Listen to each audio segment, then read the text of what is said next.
Shukri तथा महाराज इक्ष्वाकु की सेना का संग्राम। शुक्ला ने कहा, तदनंतर वे समस्त शूर, क्रूर और भयंकर व्याध हाथों में पाश लिए उस शुक्री की ओर चले। शुक्री अपने 4 बच्चों को घेर कर खड़ी थी। उस महासमर में कुटुंब सहित अपने पति को मारा गया देख वह शोक से मोहित होकर पुत्रों से बोली, बच्चों, जब तक मैं यहाँ खड़ी हूँ तब तक शीघ्र गति से अन्यत्र भाग जाओ। यह सुनकर उनमें से ज्येष्ठ पुत्र ने कहा, मैं जीवन के लोभ से अपनी माता को संकट में छोड़कर चला जाऊं, यह कैसे हो सकता है? माँ, यदि मैं ऐसा करूं तो मेरे जीवन को धिक्कार है। मैं अपने पिता के वैर का बदला लूंगा, युद्ध में शत्रु को परास्त करूंगा। तुम मेरे तीनों छोटे भाइयों को लेकर पर्वत की कंदरा में चली जाओ। जो माता पिता को विपत्ति में छोड़कर जाता है वह पापात्मा है। उसे कोटि कोटि कीड़ों से भरे हुए नरक में गिरना पड़ता है। बेटे की बात सुनकर शुक्री दुख से आतुर होकर बोली, आहा मेरे बच्चे, मैं महापापनी तुझे छोड़कर कैसे जा सकती हूँ? मेरे ये 3 पुत्र भले ही चले जाएं।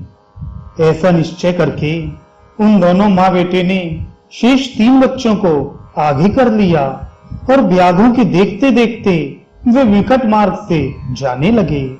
समस्त शूकर अपने तेज और बल से जोश में आकर बारंबार गरज रहे थे। इसी बीच में वे शूरवीर व्याध वेग से चलकर वहां आ पहुंचे। शुक्री और शुकर दोनों माँ बेटे व्याधों का मार्ग रोककर खड़े हो गए। व्याध तलवार, बाण और धनुष लिए अधिक समीप आ गए और तीखे तोमर, चक्र तथा मूसलों का प्रहार करने लगे। ज्येष्ठ पुत्र माता को पीछे करके व्याधों के साथ युद्ध करने लगा। कितनों को दाणों से कुचलकर उसने मार डाला, कितनों को थूथनी की चोट से धाराशायी कर दिया और कितनों को खुरों के अग्रभाग से मारकर मौत के घाट उतार दिया। बहुत से शूरवीर रणभूमि में ढेर हो गए।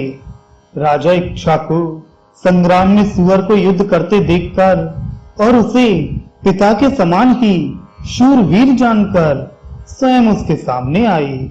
महातेजस्वी प्रतापी मनु कुमार के हाथ में धनुष बाण थे। उन्होंने अर्धचंद्राकार तीखे बाण से शुकर पर प्रहार किया। उसकी छाती छिद गई और वह राजा के हाथ से घायल होकर पृथ्वी पर गिर पड़ा। गिरते ही उसके प्राण पखेरु उड़ गए। पुत्र के शोक और मोह से अत्यंत व्याकुल होकर शुक्री उसकी लाश पर गिर पड़ी। फिर संभल कर उसने अपने थूथनी से ऐसा प्रहार किया जिससे अनेकों शूरवीर धरती पर सो गए। कितने ही व्याध धाराशाही हुए, कितने ही भाग गए और कितने ही काल के गाल में चले गए। शुक्री अपने दाणों के प्रहार से राजा की विशाल सेना को खदेड़ने लगी। यह देख काशी नरेश देवराज की पुत्री महारानी सुदेवा ने अपने पति से कहा, प्राणनाथ, इस शुक्री ने आपकी बहुत बड़ी सेना का विध्वंस कर डाला, फिर भी आप इसकी उपेक्षा क्यों कर रहे हैं? मुझे इसका कारण बताइए। महाराज ने उत्तर दिया, प्रिय, यह स्त्री है। स्त्री के वध से देवताओं ने बहुत बड़ा पाप बताया है, इसलिए मैं शुक्री को ना तो स्वयं मारता हूँ और ना किसी दूसरे को ही इसे मारने के लिए भेज रहा हूँ। इसके वध होने के कारण होने वाले पाप से मुझे भय लगता है।